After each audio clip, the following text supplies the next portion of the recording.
wahai Nabi, mengapa kau haramkan apa yang dihalalkan Allah hanya untuk mencari kesenangan istri-istrimu, supaya kau bisa menyenangkan istri-istrimu? Ya, Allah Maha Pengampun lagi Maha Penyayang. Terus setelah itu kisah selanjutnya tentang istri. Wa idza sarrana qad faradallahu lakum tahillata aymanikum wallahu maulakum, dan seterusnya sampai wa idza sarrana nabiyyu ila ba'di azwaji haditsan falamma usr. Itu bisa tentang istri-istri. Di surat Al-Ahzab 28 sampai 34 juga sama. Ya ayuhan nabi qul li azwajik in kuntunna turidna al-hayata ad-dunya wa zinataha fata'alayna umatti'kunna wa usarrihkunna sarahan jamila. Ini ayat 28 sampai 34. Justru 28 sampai 34 di surat Al-Ahzab khusus untuk istri-istri Nabi. Jadi Quran berkisah tentang istri Nabi banyak sekali, dibandingkan mengisahkan tentang Rasul Muhammad sebagai kepala rumah tangga. Kira-kira apa sebabnya? Kira-kira apa sebabnya? Nanti saya jawab di poin berikutnya.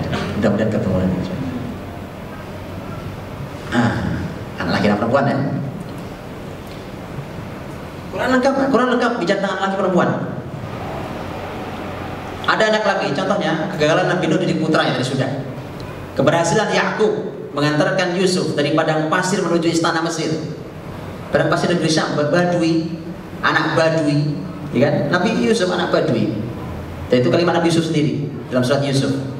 Sampai di istana Mesir. Itu adalah karya ayah Yakub alaihissalam. Keteladanan Ibrahim melahirkan dua nabi, Ismail dan Ishak. Daud melahirkan Sulaiman. Ini raja melahirkan raja. Jadi banyak potretnya. Ini kalau antum gali ayat per ayat, huruf per huruf. Nah itu tadi makanya saya bilang 2 tahun lebih itu tadi ngajinya, ya kan. Oke, nggak usah lama-lama, bisa disimpelkan ya. Kita bisa ambil pelajaran waktu pulang ke rumah. Tapi kalau mau lebih dalam silakan dipelajari tafsir-tafsir para ulama. Jadi berarti banyak potret, ini banyak potret. 2 dan 4 saja sesuatu yang berbeda. Yang kedua itu adalah orang kampung jadi pemimpin besar, gitu ya. Ya, ini orang desa, orang Badui. Kalau yang ini ya raja melahirkan raja. Jadi ada potret semuanya. Intinya adalah bahwa kalau pembahasan seperti ini diungkap di masyarakat Arab itu ada sebuah ungkapan yang khas. Ungkapan khasnya begini. Ini bukan ayat, bukan hadis ya. Ini ungkapan saja.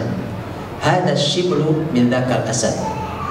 Singa yang kecil ini anaknya singa yang besar itu. Maksudnya apa maksudnya? Jadi kalau ada bapaknya hebat, anaknya hebat, orang Arab kan bilang hadza shiblu min dzakal asad. Itu ungkapan di Arab. Maksudnya begini, kalau bapaknya singa, hebat bapaknya, jangan lahiran gitu deh. Itu salah didik berarti. Bapaknya hebat, subhanallah, ilmunya luar biasa, soleh luar biasa, anaknya kucing, itu salah didik. Ya, ada shiblu min dzakal asad. Anak laki-laki banyak potretnya di Quran. Anak perempuan kan? Anak perempuan, keluarga Imran tadi.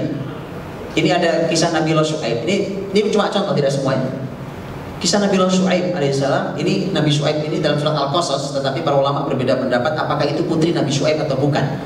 Tapi yang jelas peristiwanya terjadi di Madian, yang salah satu dari 2 wanita itu dinikahkan oleh orang tuanya ke Nabi Musa, jadi istrinya Nabi Musa. Ya, ada sebagian ulama mengatakan yang di Madian itu 2 wanita itu adalah putrinya Nabi Syuaib. Ada yang mengatakan putri Nabi Syuaib. Setelah itu bahwa bagaimana menjadi suami, bagaimana jadi istri, ya kira-kira saja ya. Kira-kira cocok ya kita pakai kan itu. Begitu punya anak jadi ayah, jadi ibu. Ya, jadi ayah, jadi ibu. Tidak pernah ada sekolahnya.